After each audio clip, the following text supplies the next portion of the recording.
Erster Weltkrieg. 1914, voller Begeisterung und Patriotismus, stürzten sich tausende Männer auf deutscher und französischer Seite in den Krieg. Der deutsche Vormarsch wird schnell gestoppt und es beginnt ein jahrelanger brutaler Stellungskrieg in Frankreichs Osten. In tiefen Schützengräben lassen unzählige Menschen ihr Leben. Keiner der Gegner gelingt ein Durchbruch. Die Gräben zwischen Franzosen und Deutschen sind im wahrsten Sinne des Wortes unüberwindbar. Première Guerre mondiale, 1914. C'est avec enthousiasme et patriotisme que les Français et les Allemands s'engagent dans la guerre.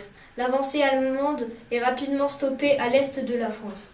Une brutale guerre de position va commencer. Cette guerre durera plusieurs années. Un nombre incalculable d'hommes vont perdre la vie dans les tranchées. Aucun des deux ennemis ne parviendra à faire une percée.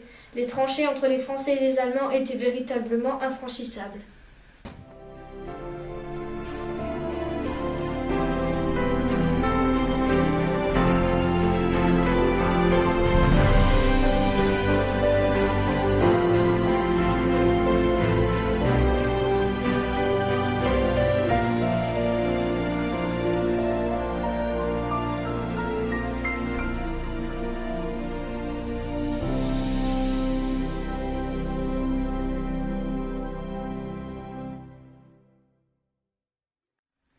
Weihnachten an der Front. Erstes Weihnachtsfest an der Front. Die Waffen schweigen. Englische und französische Soldaten verbrüdern sich mit deutschen Soldaten. Man tauscht Vorräte, erzählt von den eigenen Familien und spielt Fußball gegeneinander.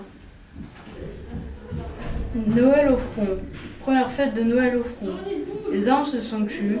Les soldats anglais et français pactisent avec les soldats allemands. On s'échange des provisions. On parle de sa famille et on joue l'un contre l'autre au football.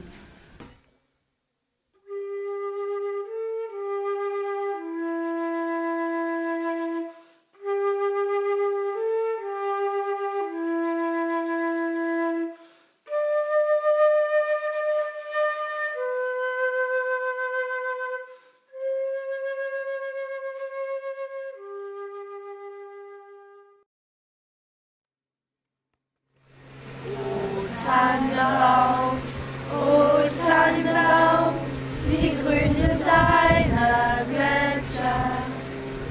Mon beau sapin, roi des forêts, que j'aime ta verdure. Ende des Krieges. 11. November 1918. Der Waffenstillstand wird unterzeichnet. 10 Millionen Menschen haben ihr Leben verloren, darunter 1,5 Millionen Franzosen und 2 Millionen Deutsche. Durch den Friedensvertrag fällt Elsass und Lothringen wieder an Frankreich. Das Ruhrgebiet wird besetzt, die deutsche Wirtschaft geschwächt. Das ist der ideale Nährboden für den aufkommenden Nationalsozialismus in Deutschland. La fin de la guerre. Le 11 novembre 1918, l'armistice est signé. 10 millions d'hommes ont perdu la vie, parmi lesquels 1,5 million de Français et 2 millions d'Allemands. À la suite du traité de paix, l'Alsace et la Lorraine reviennent à la France. La région de la Ruhr est occupée, affaiblissant par là même l'industrie allemande. Cette situation créera le terrain idéal pour la montée du national-socialisme en Allemagne.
Zweiter Weltkrieg. Nur 21 Jahre nach dem Ende des bis dahin schrecklichsten Kriegs bricht der Zweite Weltkrieg aus. Diesmal werden schnell weite Teile Frankreichs von Deutschland besetzt. Viele Franzosen müssen als Zwangsarbeiter auf deutschen Bauernhöfen arbeiten. Während der deutschen Besatzung gelingt es den Resistenzkämpfern, immer wieder die verhassten Deutschen empfindlich zu treffen. La Deuxième Guerre mondiale. La Deuxième Guerre mondiale éclate 21 ans seulement après la fin de la plus terrible des guerres qui ait eu lieu là cette fois. De vastes territoires français sont occupés par les Allemands. De nombreux Français doivent effectuer des travaux obligatoires dans des fermes allemandes. Pendant l'occupation allemande, les résistants français ont toujours réussi à atteindre l'ennemi allemand tant détesté.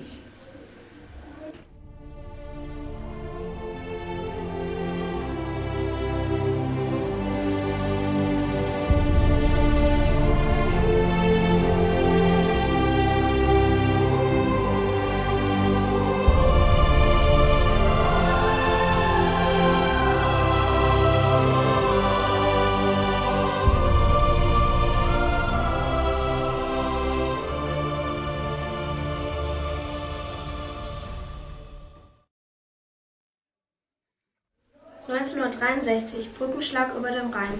Ein Wunder, erst 18 Jahre nach Kriegsende, nach jahrhundertlanger Feindschaft zwischen Franzosen und Deutschen unterzeichnen Charles de Gaulle und Konrad Adenauer den Élysée-Vertrag.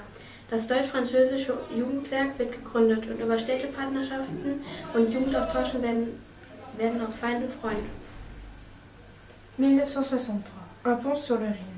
Un miracle. 18 ans seulement après la fin de la guerre, après des siècles d'hostilité, de haine entre les Français et les Allemands, Charles de Gaulle et Konrad Adenauer signent le traité de l'Élysée.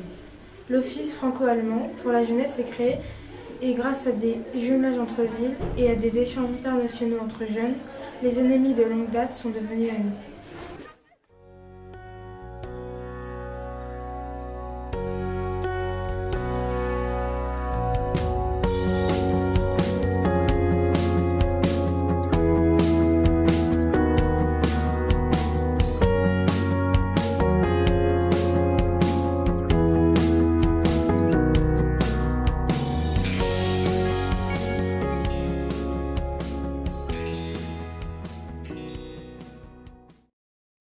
Etat 2016. Ende des Jahres kommen Franzosen und Deutsche, jung und alt, in Edat zusammen, um 50 Jahre ihrer Freundschaft zwischen Brüdern und Edat zu feiern. Unvorstellbar, dass wir jemals Feinde waren. Hesdin 2016. À la fin de cette année, des Français et des Allemands, les plus jeunes comme les plus âgés, vont se retrouver à Hesdin pour fêter 50 ans d'amitié entre la ville de Bridon et celle d'Hesdin. Aujourd'hui, il est impensable d'imaginer que les Allemands et les Français étaient un jour des ennemis.